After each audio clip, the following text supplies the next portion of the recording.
तो गाइज़ आपको आपके मोबाइल फ़ोन में जो भी आपका मोबाइल फ़ोन है, जैसे एंड्रॉयड है या फिर आईफ़ोन है, उससे कोई डिफरेंस नहीं पड़ेगा। आपको फॉर्म फिल करना है तो आप एक ब्राउज़र कोई भी इंटरनेट ब्राउज़र ओपन कर लीजिए। मैं क्रोम में ओपन करने जा रही हूँ, जिसमें मैं सबसे पहले सर्च करूँगी सरकारी रिज़ल्ट्स। सरकारी रिज़ल्ट जो भी गवर्नमेंट रिलेटेड एप्लीकेशन फॉर्म या फिर हमारे फॉर्म के रिज़ल्ट्स और एडमिट कार्ड्स रिलीज़ होते हैं, वो इसी वेबसाइट में https://sarkari-results.info में ही रिलीज़ होते हैं। ठीक है, तो आप ये फर्दर भी नोट करके रख सकते हैं, ये आपके लिए काफ़ी हेल्पफुल रहेगा। ये आप देख सकते हैं सामने आपको IBPS क्लर्क का एप्लीकेशन फॉर्म का ऑप्शन दिख रहा होगा। साथ में मैं आपको और जूम करके दिखा देती हूँ। अगर आपको कुछ भी लेटेस्ट रिजल्ट्स चेक करने हैं तो आप चेक कर सकते हो, देख सकते हैं आप। और एडमिट कार्ड्स अगर आपको देखना है तो आप यहाँ से डाउनलोड कर सकते हो। खैर हमें अभी तो लेटेस्ट जॉब में जाना है, जिसमें मुझे क्लिक करना है IBPS क्लर्क। ये एप्लीकेशन फॉर्म ओपन होके आ गया है, आप देख सकते हो। ये 30 जून को रिलीज़ हुआ था फॉर्म। और एप्लीकेशन फ़ीस भी आप देख सकते हो, 850 रुपीज़ जनरल के लिए। एंड आप सारी कैटेगरीज के देख सकते हो application fee. Then important dates आप देखेंगे, ऑनलाइन एप्लीकेशन स्टार्ट हो गया 1 जुलाई से एंड 21 जुलाई ये लास्ट डेट है आपके एप्लीकेशन फॉर्म सबमिट होने का, फ़ी पेमेंट का भी। एज लिमिट आप सबसे पहले तो अपना क्राइटेरिया चेक करोगे कि वेदर यू आर एलिजिबल और नॉट। आपका 20 ईयर्स से लेकर 28 ईयर्स तक की एज होनी चाहिए और आपके पास मिनिमम एक बैचलर डिग्री होनी चाहिए। BSc, BCom, BCA, BBA आप कुछ भी कर सकते हो, लेकिन आपके पास एक बैचलर डिग्री होनी चाहिए, ठीक है। और फिर यहाँ से चाहे तो आप आपके स्टेट का सारा कितनी वैकेंसीज़ हैं आपके स्टेट में, आप वो भी चेक कर सकते हो। अब हमें क्योंकि एप्लीकेशन फॉर्म फिल करना है तो मैं सीधे इधर एप्लीकेशन अप्लाई ऑनलाइन में जा रही हूँ। और इन केस आपने ऑलरेडी रजिस्टर कर रखा है अपना मोबाइल फ़ोन और ईमेल आईडी आपके पास ऑलरेडी लॉगिन पासवर्ड है, तो आप कैंडिडेट्स लॉगिन में जाएंगे, ठीक है। तो मैंने अब तक रजिस्टर नहीं किया, मैं आपको ऑनलाइन सिखाने ही जा रही हूँ कि एप्लीकेशन आपको खुद से कैसे फिल करना है। तो ये आप देख सकते हो, मैंने अप्लाई ऑनलाइन में क्लिक कर दिया है।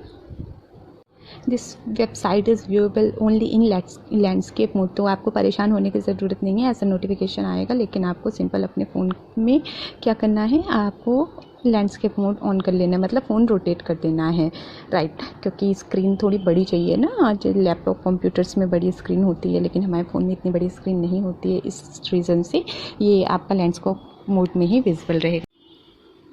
तो ये आपका फॉर्म ओपन होके आ जाएगा। इसमें आपको अपना first name, middle name, last name mention करना है। इनकेस आपका कोई मिडिल नेम है, जैसे Vaishali Gupta is my name, तो वैशाली फर्स्ट नेम में आ जाएगा, लास्ट नेम में गुप्ता आ जाएगा, मिडिल नेम में कुछ नहीं है। तो इनकेस जो बच्चे इसमें डॉट सिर्फ एक फिल कर देते हैं वो बहुत गलत करते हैं, क्योंकि जब आपका एडमिट कार्ड में ID कार्ड से टैली किया जाएगा, आपके आधार कार्ड में तो वैशाली डॉट गुप्ता तो नहीं होगा ना, राइट।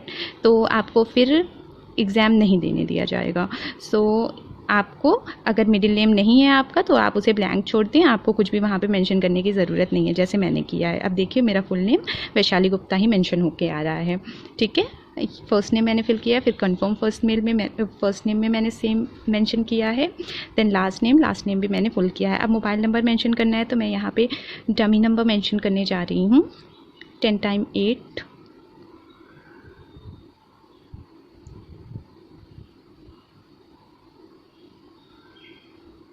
और ऑल्टरनेट कोई मोबाइल नंबर आपके पास है तो आप मेंशन कर सकते हो, otherwise 1 number will do. Email ID मैं xyz@gmail.com मेंशन कर रही हूँ। मैं सारी आपको डमी डिटेल्स मेंशन करके दिखा रही हूँ, क्योंकि ऑब्वियसली मैं आपको फॉर्म फिलअप सिखा रही हूँ।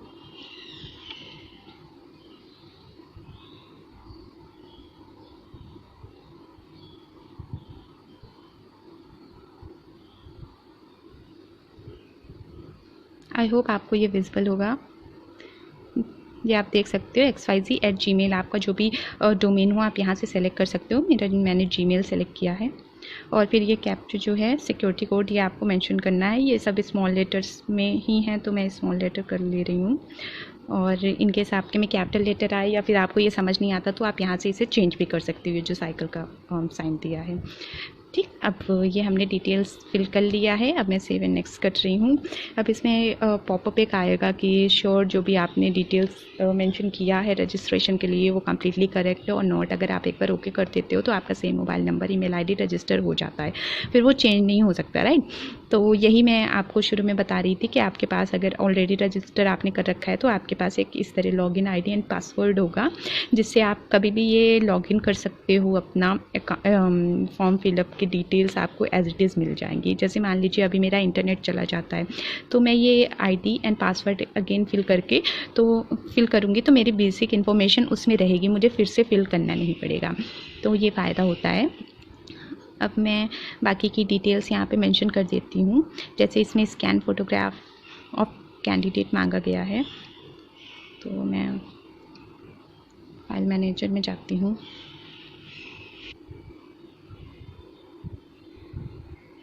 ये मैंने यहाँ पे अपनी इमेज एंड साइन अटैच कर दिए हैं। ये मैंने ऑलरेडी कोई भी साइन करके ऐसे स्कैन करके रख लिया था सेम फॉर्मेट में जो रिक्वायर्ड है, जिससे कि मैं आपको वीडियो में तुरंत करके दिखा दूँ। तो मैंने फॉर्म अटैच कर लिए हैं डिटेल्स एंड मैंने ये क्लिक भी कर दिया है कि I confirm that this is my valid photo and signature. So इसको करके मैं नेक्स्ट पे क्लिक कर दूँगी। अब यहाँ पे आपको पर्सनल डिटेल्स अपनी फिल करनी है। ये थोड़ा लेंदी रहेगा पर हम फिल कर लेंगे। आपको अपनी कैटेगरी मेंशन करनी है। आपको जनरल से हो या EWS इकोनॉमिक वीकर सेक्शन जिसे कहा जाता है, OBC ST SC जो भी आप मेंशन करते हो आपको फर्दर प्रूफ भी दिखाना होगा। ऐसा नहीं है कि मान लीजिए आपने फॉर्म के कम पैसे देने पड़े इसलिए आपने EWS सेलेक्ट कर लिया है, लेकिन बाद में फिर आपके पास उसका प्रूफ भी होना चाहिए। इसलिए आपको इसमें कुछ भी झूठ नहीं बोलना है, एज इट इज़ आप की जो कैटेगरी है आपको फिल करना है। पर्सन विद डिसेबिलिटी, अगर आपकी कोई डिसेबिलिटी है तो आप यहाँ पे ये सेलेक्ट करके उसके टाइप सेलेक्ट करके डिटेल्स फिल कर सकते हैं, अदरवाइज़ आपको नो कर देना है।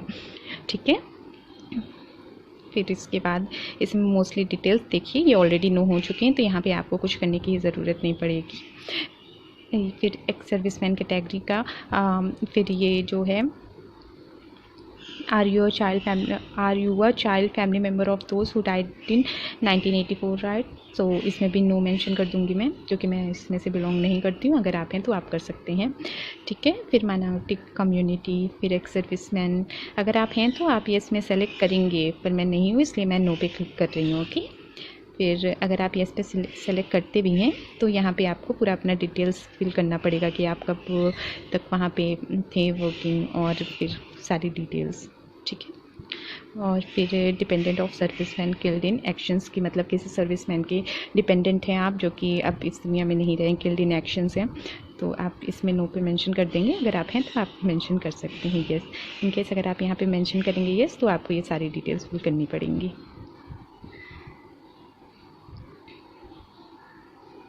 और अगर आप किसी भी तरह का रिलैक्सेशन चाहते हैं, जैसे डिवोर्सी वीमेन हैं आप या फिर कुछ भी, तो आप अपने हस्बैंड से अलग रहती हैं तो फिर इस तरह करके आप मेंशन कर सकते हैं, अदरवाइज़ आप इसे नो पे ही क्लिक कर दीजिए, ठीक है। और आप पहले का भी एग्ज़ाम दे चुके हैं ये IBPS क्लर्क का, तो आप इस पर येस पे मेंशन करेंगे, अदरवाइज़ आप नो पे मेंशन करेंगे। मैं एक बार आपको येस करके भी दिखा देती हूँ कि वैसे तो मान लीजिए कि बहुत सारे बच्चे होते हैं जो प्रिपरेशन कर रहे हैं, तो 4-5 बार भी क्लर्क का एप्लीकेशन फॉर्म उन्होंने फिल किया होगा, शायद एग्ज़ाम भी दिया हो, लेकिन प्रीलिम्स भी क्वालिफाई नहीं होता तो वो फिर से फिल करते रहते हैं। तो वैसे इसमें आपको प्रीलिम्स के अटैम्प्ट्स नहीं मेंशन करने होते हैं, मोस्टली आपको मेंस, अगर आपने कितनी बार मेंस मेंशन दिया है, लेट सपोज आपने 2 मेंस अटैम्प्ट किए हैं अब तक इसके, तो आपको वो फिल कर देना है कौन किस मेंस में आप गए थे। लास्ट ईयर मान लीजिए आपका मेंस हो गया था, इसके सेकंड लास्ट नहीं हुआ था, थर्ड लास्ट आपका मेंस क्वालिफाई हो गया था, तो आपने सेलेक्ट कर लिया, ठीक है। अकॉर्डिंगली ही आपको सेलेक्ट करना है, ऐसे नहीं कि आप किसी भी में भी टिक कर देंगे। ये भी ऑप्शनल होता है, इनकेस आप चाहें तो मेंशन कर सकते हैं। फिर आप अपनी नेशनैलिटी इंडियन मेंशन कर दीजिएगा। अगर आप किसी और मतलब कंट्री की नेशनैलिटी है तो आप वहाँ की मेंशन करिए। आप किस स्टेट से अप्लाई कर रहे हो, तो फिर मैं जैसे यूपी से बिलोंग करती हूँ तो मैंने यूपी ही सेलेक्ट कर लिया।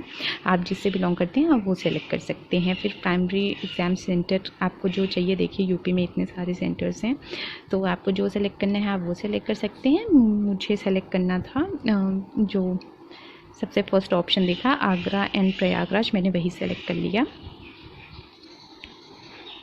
फिर इसमें आईडी आपसे पूछा जाएगा कि आप क्या आईडी होल्ड लेकर एप्लीकेशन जब फिल कर रहे हो तो आपके पास वो आईडी, और एग्ज़ाम देने भी आप आईडी लेके ही जाओगे, राइट। तो आपके पास वो आईडी होनी चाहिए। तो आईडी प्रूफ मैं आधार कार्ड का नंबर ऐसे ही डमी नंबर मेंशन कर दे रही हूँ।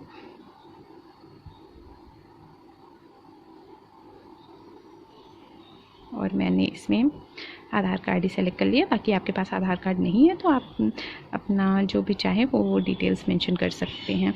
वोटर आईडी, ड्राइविंग लाइसेंस, वो आप पे डिपेंड करता है, ठीक है। अब आपको लैंग्वेज सेलेक्ट करनी है कि जो स्क्रीन पे आपके क्वेश्चंस आएंगे कंप्यूटर स्क्रीन पे, वो इंग्लिश और हिंदी में आपको चाहिए या इंग्लिश उर्दू में। तो मुझे इंग्लिश हिंदी में चाहिए तो मैंने सेलेक्ट कर लिया। आपको इंग्लिश उर्दू में चाहिए तो आप वो सिलेक्ट कर सकते हो, ठीक है। फिर पर्सनल डिटेल्स में आपको डेट ऑफ बर्थ सेलेक्ट करनी है। इसमें भी आपको अभी एक बात मैं दिखाती हूँ कि ये देखिए, मैंने 1 जनवरी, इसमें 94 से अबव वाले, मतलब 93, 92 वाले लोग एलिजिबल नहीं हैं। ओबियसली वो 28 ईयर्स से ज़्यादा के हैं। और यहाँ पे देखिए, मैंने 1 जनवरी सेलेक्ट किया तब भी मेरा फॉर्म फिल नहीं हो रहा, 1994 में भी। ये आपको ध्यान रखें कि आपको 2 जुलाई 1994 से 1 जुलाई 2002 तक की ही बर्थ, आपकी डेट ऑफ बर्थ होनी चाहिए। तो अभी देखिएगा, मैं इसे करती हूँ जनवरी की जगह जुलाई अगस्त में कर देती हूँ। देखिए अब 27 ईयर्स, अब मेरा फॉर्म ये एक्सेप्ट हो रहा है। तो इस बात का आपको अपने एलिजिबिलिटी क्राइटेरिया खुद ही देख लेना है। अब आप अपना जेंडर मेंशन कर देंगे, मेल, फीमेल, अदर, जो इससे आप बिलोंग करते हैं। आधार कार्ड मैं फिर से एक डमी नंबर मेंशन कर दे रही हूँ। पैन कार्ड नंबर ये मैं मेंशन नहीं करूँगी। आपके कोई फ्रेंड, सिस्टर्स या ब्रदर हैं वो आप मेंशन कर सकते हो। अगर हैं तो आपको उनका जेंडर, नेम, सब चीज़ें मेंशन करनी पड़ेगी। मेरी नहीं है तो मैं नो मेंशन कर दे रहे हैं। ये फ्रॉड प्रिवेंशन के लिए। लेट सपोज़ कि आपके कोई फ्रेंड, सिस्टर या ब्रदर हैं तो वो आपकी जगह एग्ज़ाम देने जा सकते हैं, राइट। आप पढ़ने में उतने नहीं अच्छे हो, वो पढ़ने में ज़्यादा अच्छे हो सकते हैं, आपका सिलेक्शन हो जाएगा किसी एक अच्छे बच्चे के साथ। ये मतलब ठीक नहीं होगा, राइट। तो इसलिए ये प्रिवेंशन के लिए है। इसमें फादर नेम, मदर नेम सब आपको मेंशन करना है। इसमें पहले आपको अपना मैरिटल स्टेटस भी डाल देना है, अनमैरिड, मैरिड, सिंगल, जो भी आप हैं। स्पाउस नेम, मतलब अगर आप मैरिड हैं तो स्पाउस नेम, मतलब अगर आप गर्ल हैं तो आपको अपने हस्बैंड का नेम मेंशन करना है। अगर आप बॉय हैं तो आपको अपनी वाइफ का नेम मेंशन करना है जिससे आपकी शादी हुई हो। तो स्पाउस नेम में मैं कुछ भी ऐसे मेंशन कर देती हूँ। अब आपको एड्रेस मेंशन करना है। मैं यहाँ पे डमी एड्रेस मेंशन कर रही हूँ।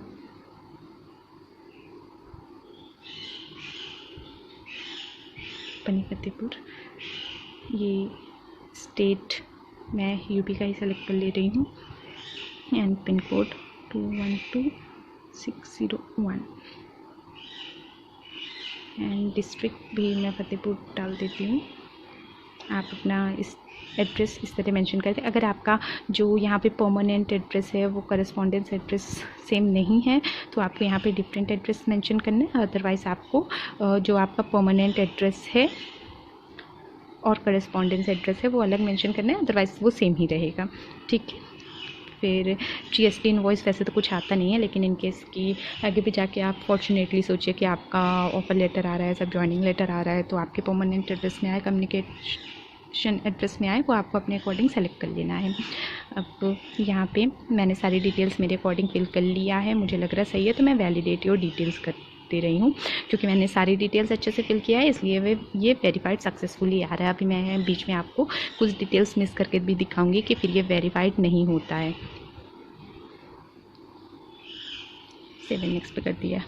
अब मैं ये ग्रेजुएशन में, अरे ये क्या हो गया, लग रहा है मेरा इंटरनेट चला गया। ग्रेजुएशन में आपने जो भी किया हो आपको मेंशन कर सकते हो।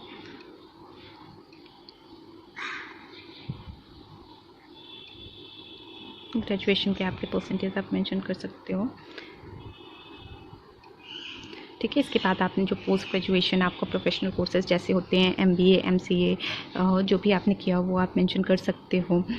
Do you have operating and working knowledge in computer system, ये आप मेंशन कर सकते हो यहाँ पे। अगर आपने को नॉलेज है तो ऑब्वियसली आप येस करिए क्योंकि आप एग्ज़ाम भी कंप्यूटर में ही देंगे। तो आपके पास कोई डिग्री, डिप्लोमा है तो आप वो भी मेंशन कर सकते हो। अदरवाइज़ आप जैसे मैं सेलेक्ट कर रही हूँ कि कॉलेज में स्कूल में था कंप्यूटर एज ए सब्जेक्ट, आप वो मेंशन कर सकते हैं। फिर अगर आपके पास प्रीवियस वर्क एक्सपीरियंस हो तो आप मेंशन करिए, अदरवाइज़ नो मेंशन कर दीजिए। मैं एक बार येस करके भी दिखा देती हूँ कि आपको क्या मेंशन करना है। आपको अपने एम्प्लॉयर का नेम, मतलब जो कंपनी नेम हो, जैसे रेलियर हेल्थ इंश्योरेंस, फिर डेजिग्नेशन, जो आप मैनेजर थे तो मैनेजर मेंशन करिए, अपना जॉइनिंग डेट मेंशन करिए। यहाँ पे नेचर ऑफ ड्यूटीज़ में परमानेंट मेंशन होगा या फिर part time, reason of leaving में आप मेंशन कर सकते हो पर्सनल या फिर जो भी आपका रीज़न हो, ठीक है। इस तरह करके आप कर सकते हो, अदरवाइज़ नो मेंशन कर दीजिए। फिर प्री एग्ज़ाम ट्रेनिंग, क्योंकि मेरे लिए तो ये रहेगा नहीं, मैं यहाँ पे सीधे लैंग्वेज में दिखा देती हूँ, हिंदी। आप लैंग्वेज नोन में हिंदी, ऑब्वियसली हम सब इंडियंस हैं तो हमें हिंदी रीड राइट स्पीक सब आता ही है। इंग्लिश भी आजकल इतना इम्पॉर्टेंट पार्ट हो गया, और बैंकिंग एग्ज़ाम के भी आप प्रिपरेशन कर रहे हो तो इंग्लिश आप रीड राइट स्पीक अच्छे से कर सकते हो। आपको कोई थर्ड लैंग्वेज भी आती है तो आप वो मेंशन कर सकते हो, अदरवाइज़ आपको यही मेंशन करना है, ठीक है। Validate your details, one more error found. ये देखिए मैंने बताया था आपको कि अगर कोई एरर होगी तो डिटेल्स वैलिडेट नहीं होंगी। यहाँ पे देखिए ये खुद आपको रेड हाईलाइट कर देता है, प्लीज़ जज वेदर ये कि आपके अगेंस्ट कहीं कोई फाइन, कन्विक्शन या किसी तरह का कुछ आपने ऑफेंस तो नहीं किया, तो वो मेंशन करना है। नो मेंशन कर दिया। इनकेस येस हो तो आप यहाँ पे मेंशन कर सकते हो, मेरे में तो नो है। अब ये देखिए डिटेल्स वेरीफाई हो गई। अब सेव एंड नेक्स्ट कर देंगे। अब फर्दर डिटेल्स आपको अपने प्रेफरेंस के अकॉर्डिंग बैंक सेलेक्ट करनी है।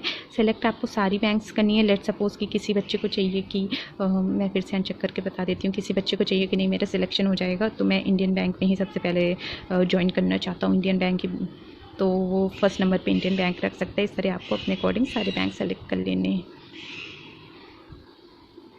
फिर से आपको वैलिडेट डिटेल्स करनी है, सेव एंड नेक्स्ट करना है।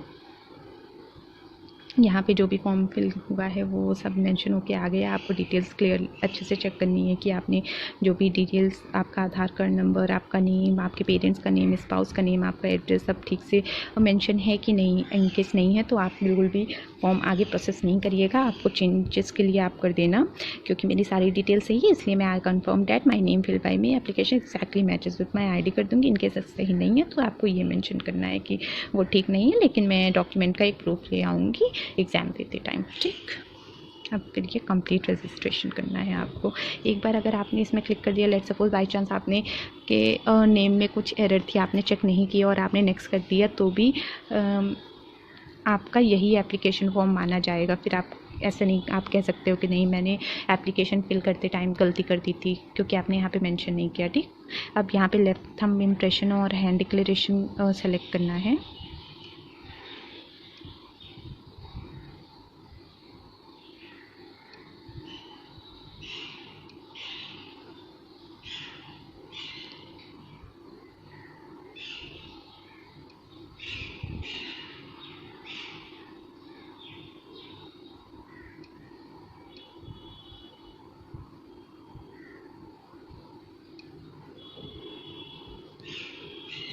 ये देखिए मैंने दोनों मेंशन कर दिया है, जैसी डिटेल्स चाहिए थी उसके अकॉर्डिंग ही, क्योंकि मैंने ऑलरेडी नोटिफिकेशन पढ़ लिया था, उस अकॉर्डिंग मैंने इमेजेस को सेट कर दिया है, कंप्रेस कर दिया था कि इतनी ही जितनी गाइडलाइंस है उसी के अकॉर्डिंग रहें इमेजेस। अब मैं यहाँ पे ये जो कैप्चा मेंशन है सिक्योरिटी कोड वो मेंशन कर देती हूँ, उसी इसमें ही थोड़ी सी मिस्टेक होती है हमेशा, YFRY। इन केस कभी ऐसा होता है कि ये कोड आपको सही नहीं दिख रहा है, क्लियर नहीं है, तो आप इसे रिसाइकिल कर सकते हो, वो चेंज कर सकते हो इस रिसाइकिल में क्लिक करके। ये देखिए मेरी सारी डिटेल्स मैंने फिल कर दी। अब मैं पेमेंट पेज पे आ गई हूँ। अब आपको पेटीएम से पेमेंट करना है या फिर आपको बिल्डेक्स से पेमेंट करना है। बिल्डेक्स में आपको सारे ऑप्शंस मिल जाएंगे पेमेंट के, जिसमें जैसे credit card, debit card, net banking, सारी चीज़ें, तो आप उसके थ्रू भी पेमेंट कर सकते हो। अदरवाइज़ आप पेटीएम से पेमेंट करना चाहें तो आप वैसे पेमेंट कर सकते हैं। देखिए यहाँ पे आपको डिफरेंट बैंक डेबिट कार्ड मेरे पास जैसे है तो मैं डेबिट कार्ड में card name, card number mention करूँगी, जो भी कार्ड का नंबर है उसकी एक्सपायरी डेट्स, कार्ड को टर्न करके जब आप देखोगे तो पीछे 3 डिजिट का नंबर होता है। तो उस 3 डिजिट का नंबर आपको CVV नंबर कहा जाता है, तो आपको CVV मेंशन करना होगा। कार्ड होल्डर नेम मेंशन करना होगा। कार्ड होल्डर होता है जैसे पंजाब नेशनल बैंक का कार्ड है तो वो नहीं, जैसे आपके पापा या आपके नेम पे अकाउंट है तो उनको आपको मेंशन करना है, देन आपको मेक पेमेंट करना है। इस तरह आपका फॉर्म फिल हो जाता है। अगर आपको ये वीडियो पसंद आया हो तो प्लीज़ इस वीडियो को आप लाइक करें और इस वीडियो को ज़्यादा से ज़्यादा लोगों को शेयर भी करें। Thank you so much guys, thank you so much.